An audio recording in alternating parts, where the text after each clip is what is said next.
Bismillahirrahmanirrahim. Assalamualaikum warahmatullahi wabarakatuh. Halo anak-anak kelas 5, bagaimana kabar kalian hari ini? Alhamdulillah, Pak Guru doakan semoga kalian dalam keadaan sehat walafiat, tetap semangat belajar, tetap menjadi anak yang pintar, dan tetap menjadi anak yang solih-solihah. Alhamdulillah, pada kesempatan yang baik ini Pak Guru akan memberikan materi pembahasan soal persiapan penilaian tengah semester genap atau semester 2 mata pelajaran Pendidikan Agama Islam dan Budi Pekerti kelas 5.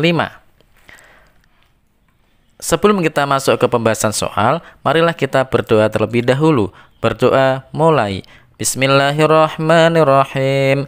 Rabbi zidni ilma warzuqni fahma. Amin ya rabbal alamin. Bagi yang baru bergabung di channelnya Pak Guru ini, silahkan klik subscribe dan tombol loncengnya agar kalian selalu mendapatkan video terbaru dari Pak Guru selanjutnya. Terima kasih.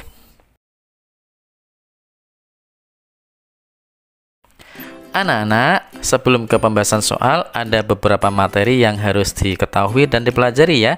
Yang pertama adalah pada pelajaran ke-6, mari belajar Al-Quran Surah Al-Ma'un. Di dalamnya memuat, ayo membaca Surah Al-Ma'un, menghafalkan Surah Al-Ma'un, menulis Surah Al-Ma'un, dan makna kandungan dalam Surah Al-Ma'un. Kemudian pada pelajaran yang ke-7, anak-anak belajar mari mengenal Rasul-Rasul Allah SWT. Di dalamnya menjelaskan tentang apa makna Rasulullah, apa makna Rasul Allah, tugas dan sifat-sifat Rasul, Rasul Ulul Azmi, kisah keteladanan Nabi Muhammad sebagai Ulul Azmi, sikap terpuji para Rasul dan Rasul Ulul Azmi. Kemudian pada pelajaran yang ke-8, mari hidup sederhana dan ikhlas. Anak-anak belajar tentang hidup sederhana dan ikhlas beramal.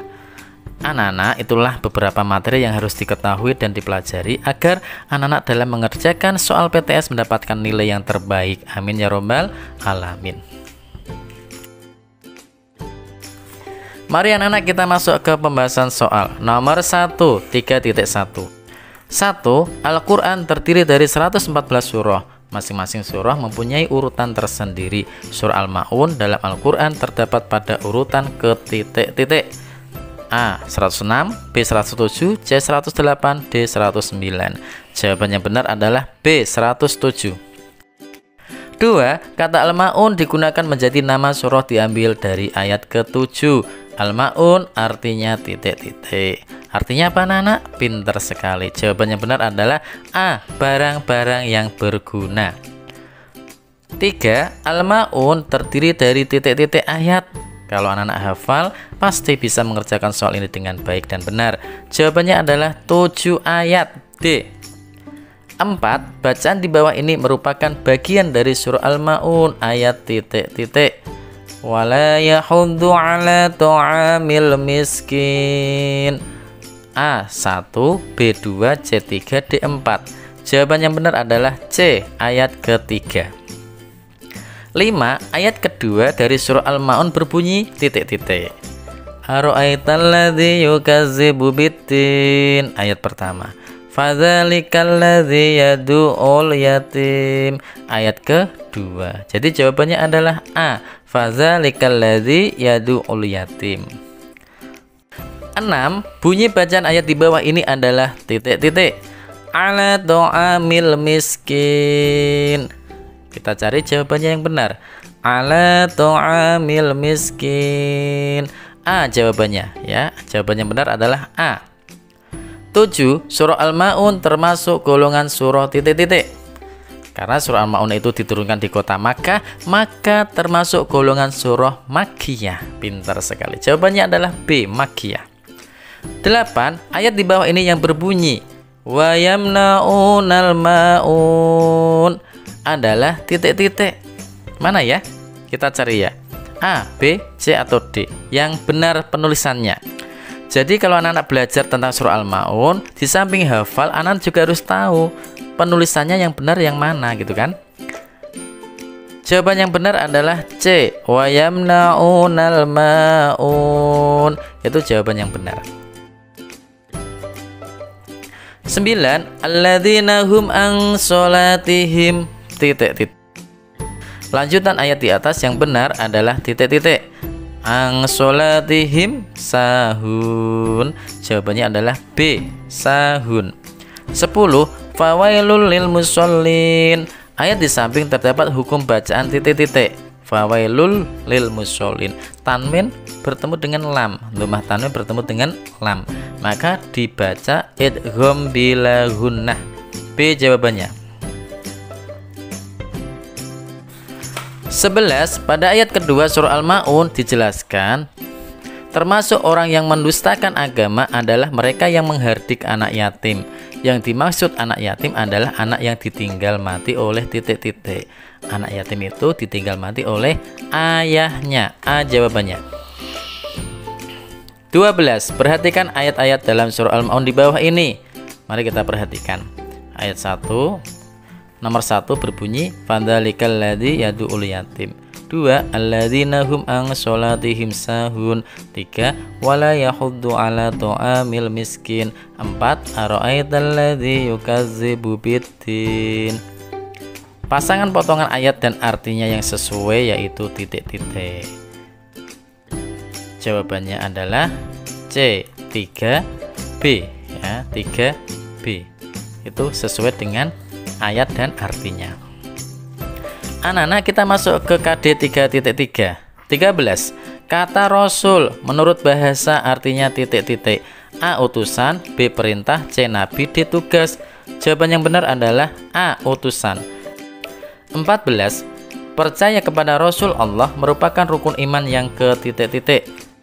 Rukun iman yang keberapa anak-anak percaya kepada Rasul? Jawaban yang benar adalah B, yang keempat. Karena yang pertama adalah iman kepada Allah, kedua iman kepada malaikat, ketiga iman kepada kitab-kitab Allah, dan keempat iman kepada Rasul Allah. 15. Seorang Rasul wajib menyampaikan wahyu yang diterima kepada umatnya. Oleh karena itu Rasul memiliki sifat wajib titik-titik. Ini anak-anak harus belajar tentang sifat wajib: sidik, amanah, tablik, fatonah. Sidik itu berkata benar, amanah dapat dipercaya, tablik menyampaikan, fatonah cerdas. Jadi arti menyampaikan wahyu terdapat pada kata tablik. C jawabannya. 16. Gelar yang diberikan Allah kepada beberapa rasul karena ketabahan yang sangat tinggi adalah titik-titik. A. Ulul albab, B. Ulul azmi, C. Ulul amri, D. Ulul arham. Jawabannya adalah B. Ulul azmi. 17. Dalam menghadapi rintangan, para rasul ulul azmi bersikap titik-titik. A. Mengeluh, B. Menyerah, C. Sabar, D. Putus asa. Jawaban yang benar adalah apa anak-anak? Pintar sekali. Jawabannya adalah C. Sabar. Jadi Rasul itu dalam menghadapi rintangan beliau selalu sabar. 18. Kelompok Rasul ulul azmi di bawah ini yang benar adalah titik-titik. Ulul azmi itu ada 5 anak-anak ya, Pak Guru beritahu ya. Ulul azmi itu ada 5, disingkat NIMIM, N-I-M-I-M, NIMIM. Nuh, Ibrahim, Musa, Isa, Muhammad SAW. Jadi jawaban yang benar adalah B. Nuh, Ibrahim, Musa, Isa, Muhammad SAW. 19. Sejak kecil Nabi Muhammad SAW selalu bersikap jujur sehingga beliau dijuluki titik-titik. A. Al-Faruq, B. Al-Amin, C. Al-Fattah, D. Al-Karim. Jujur itu arti dari Al-Amin. B jawabannya. Al-Amin dapat dipercaya. 20. Nabi Muhammad SAW merupakan Khotamul Anbiya. Khotamul Anbiya artinya titik-titik. Artinya apa anak-anak?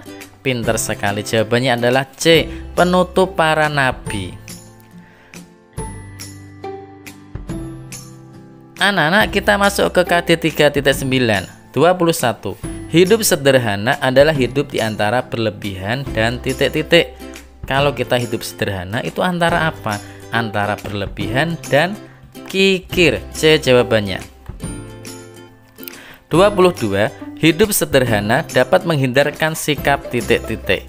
A. Jujur, B. Dermawan, C. Boros, D. Ikhlas. Jadi anak-anak mencari sikap yang jelek, yang tidak baik. Apa itu? C. boros. Jadi hidup sederhana itu dapat menghindarkan diri dari sikap boros.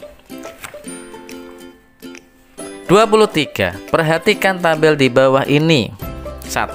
Amin melakukan ujian praktek sholat dengan sungguh-sungguh sesuai aturan agar nilainya bagus. 2. Agar disayang guru, Andi senang membantu membawakan tas bapak guru baik disuruh maupun tidak.